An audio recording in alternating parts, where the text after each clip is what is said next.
Napaka-wild ng ginawa ni Sean dito. Isipin nyo, nag-between the legs in-game. Ganito reaction namin. Nauna na tumalon yung kalaban, supalpal pa rin. Lumipad na naman sa malayo. At ito malala, malakay ni Irving na bola handling skills. Bad back, biglang crossover, iwan-iwan yung kalaban. Tapos to make off sa sobrang layo, mukhang hindi naabot.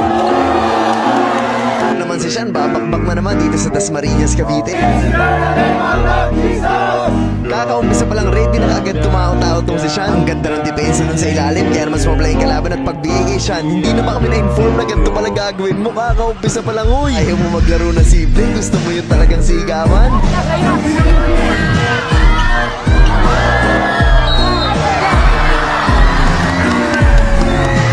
Sa mukha pa lang naigot, alam mo meron na magandang nangyari. Kanina sobrang fancy, ngayon naman sobrang simpleng tira lang sa 3 points. At ito malupit sa fast break, nauna nang tumalon yung kalaban pero palpal pa rin.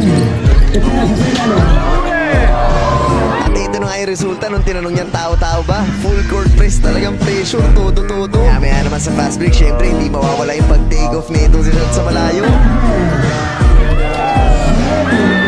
Sobrang simpleng play lang din dito. Pagpasa sa big man, pinasa kanya at easy basket na naman. Next possession, baliktad naman siya na may true mind. Tapos drop pass naman dun sa ilalim, easy basket ulit. Pag gumaganda yung connection nitong dalawa, maya-maya lang na nagtuloy-tuloy na, ay hindi na siya maawat. Pag umatake kaliwat kanan, dito isang napakalupit na galawang ginawa niya. Pag behind the back niya, sumudot yung kalaban, tas crossover, iwan-iwan, tas to make off sa napakalayo. Grabe guys, sobrang lalim nun, sa totoo lang parang hindi na siya aabot.